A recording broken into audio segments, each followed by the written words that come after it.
আসসালামু আলাইকুম ভিউয়ার্স, আপনারা আজকের এই ভিডিওতে দেখতে পারবেন এবং শিখতে পারবেন বিকাশ মার্চেন্ট অ্যাকাউন্ট কিভাবে খুলতে হয়। মার্চেন্ট অ্যাকাউন্ট খোলার জন্য আপনাকে যে কোনো একটি ব্রাউজার ওপেন করতে হবে। সেখানে আপনারা সিম্পল লিখে দিবেন বিকাশ। দেন এই বিকাশ লেখার পর আপনারা দেখতে পারেন বিকাশের যে প্রফেশনাল যে ওয়েবসাইটটি, সেই ওয়েবসাইটটিতে আপনাকে নিয়ে যাবে। ওয়েবসাইটটিতে আসার পর আপনারা দেখতে পাবেন এরকম ইন্টারফেস। যদি থ্রি ডটে ক্লিক করেন তাহলে দেখবেন অনেক কিছু অপশন, এবং আমি এটাকে ডেস্কটপ সাইজে মুভ করে নিচ্ছি। সো তারপর এখান থেকে আমরা বিকাশ মার্চেন্ট অ্যাকাউন্ট খোলার জন্য আমরা যে কাজটি করব, আপনারা লাইভে চ্যাট করেও আপনারা কিন্তু কথা বলে আপনারা জানতে পারবেন কীভাবে আপনারা বিকাশ মার্চেন্ট অ্যাকাউন্টটি কীভাবে খুলতে হয়। সেটা কিন্তু আপনারা লাইভ চ্যাটের মাধ্যমে কথা বলে আপনারা খুব সহজেই জানতে পারবেন। সো আমি দেখাবো, কথা বাড়াবো না, আপনারা কীভাবে বিকাশ মার্চেন্ট অ্যাকাউন্ট খুলবেন সেটা দেখাচ্ছি এই ভিডিওতে। সো ভিডিওটি শুরু করার আগে আপনাদের কাছে একটা রিকোয়েস্ট থাকবে, আপনারা যদি আমার চ্যানেলে নতুন দর্শক হয়ে থাকেন তাহলে অবশ্যই চ্যানেলটি সাবস্ক্রাইব করবেন। পেজ থেকে দেখে থাকলে অবশ্যই পেজটি ফলো দিয়ে আমাদের সাথেই থাকবেন। সো ভিডিওটি শুরু করি। বিকাশ মার্চেন্ট অ্যাকাউন্ট খোলার জন্য আপনারা লাইভ দেখতে পাচ্ছেন, নিচে লাইভে ক্লিক করবেন। আপনারা সরাসরি আপনারা দেখতে পাচ্ছেন আমি লাইভে কথা বলতেছি। সো তারপরে কেন আমি জুম করে দেখাচ্ছি আপনাদের। লাইভে আসার পর এখান থেকে আপনারা যেহেতু কথা বলে মার্চেন্ট অ্যাকাউন্টটি খুলবো, সেটার জন্য কাস্টমার সার্ভিস যেটি আছে আমরা এটাতে ক্লিক করব। তারপর এখান থেকে আপনি আপনার নামটি দিয়ে দেবেন। সো তারপর এখান থেকে আপনার নাম লিখতে বলতেছে, নামটি দিবেন। তারপর এখান থেকে নাম্বারটি দিতে বলতেছে, নাম্বারটি দিবেন। সো এখান থেকে আমি আমার একটি নাম্বার দিয়ে দিচ্ছি। সো এখানে আপনাদের মনে একটি প্রশ্ন জাগতে পারে, মানে বিকাশ মার্চেন্ট অ্যাকাউন্ট খোলার যে নাম্বারে খুলবো সেই নাম্বারটি এখানে দিতে হবে নাকি? না, এখানে যে কোনো একটি নাম্বার দিয়ে তারপর এখান থেকে সেন্ডে ক্লিক করলেই হবে। সো আমি এখানে ক্লিক করে দিচ্ছি। তারপর এখান থেকে আমি আরেকটু বড় করে দেখাচ্ছি আপনাদের। সো তারপর আমি এখানে লিখে দিলাম ওনাদের সাথে আমি একটি বিকাশ মার্চেন্ট অ্যাকাউন্ট নিতে চাই। সো তারপর এখান থেকে ওনারা বলছি একটু অপেক্ষা করতে। সো আমি এখান থেকে একটু অপেক্ষা করে নিচ্ছি। তারপর আমাকে জিজ্ঞাসা করা হলো আমি কি ট্রেড লাইসেন্স আছে কিনা, আমার ট্রেড লাইসেন্স আছে কিনা।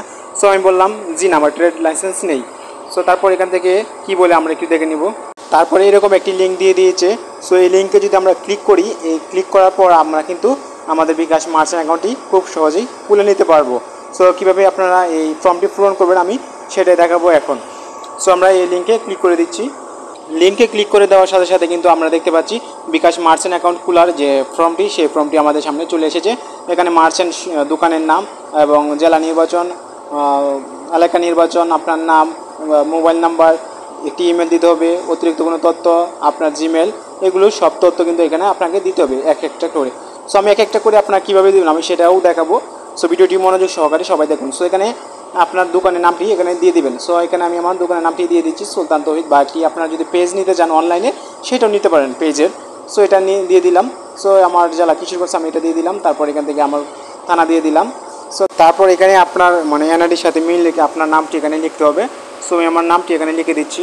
নাম দেওয়া হয়ে গেলে নিচে দেখতে পারেন ফোন নম্বর, সেই ফোন নম্বরে আপনি আপনার যে নাম্বারে বিকাশ মার্চেন্ট অ্যাকাউন্টটি নিতে চান সেই নাম্বারটি এখানে দিয়ে দিবেন।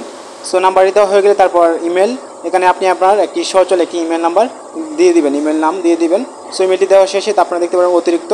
সো এখানে আপনারা লিখতে পারেন আপনার পেজের নাম, অথবা যে অনলাইনে আমি সার্ভিস দিয়ে থাকি সেটি এখানে দিতে পারেন, অথবা পেজের লিঙ্ক দিয়ে দিতে পারেন। সো আমি এখানে পেজের লিঙ্ক দিয়ে দিব, অথবা আপনারা এখানে লিখতে পারেন অতিরিক্ত জায়গায় আমি অনলাইনে সার্ভিস দিয়ে থাকি। সো তারপর এখান থেকে এটা দেওয়া হয়ে গেলে তারপর এখান থেকে দেখতে পারবেন আপনার কি জাতীয় পরিচয়পত্র আছে সেটাতে হ্যাঁ দিবেন, আপনার কি বৈধ লাইসেন্স আছে না, তারপর এখান থেকে আপনার কি ব্যাঙ্ক অ্যাকাউন্ট আছে না, তারপর আই এম নোট এটাতে ক্লিক করবেন। তারপর এখান থেকে সাবমিটে যদি ক্লিক করেন তাহলে কিন্তু আপনারা দেখতে পাবেন বিকাশের সার্ভিস গ্রহণের প্রকাশের জন্য ধন্যবাদ, এটা আপনার কিন্তু বিকাশের কাছে এই আবেদনটি গেছে। তারপর এখান থেকে আপনি যে নাম্বারটি দিয়েছেন এটা হতে পারে 2-3 দিন অথবা 1 মাস পর কিন্তু আপনাকে ওই বিকাশ আপনাকে বিকাশ কাস্টমার কেয়ার থেকে আপনাকে একজন ফোন করবে। ফোন করে আপনার সাথে যাবতীয় তথ্যগুলো দিতে পারলে কিন্তু আপনাকে বিকাশ মার্চেন্ট অ্যাকাউন্টটি খুলে দেওয়ার সিদ্ধান্ত নিয়ে নেবে ওরা। সো সেই পর্যন্ত আবেদন শেষে কিন্তু আপনাকে ধৈর্য সহকারে থাকতে হবে কয়েকদিন, 2-3 দিন অথবা 1 সপ্তাহ, তাহলে কিন্তু আপনারা বিকাশ মার্চেন্ট অ্যাকাউন্টটি পেয়ে যাবেন। সো আশা করছি বুঝতে পেরেছেন।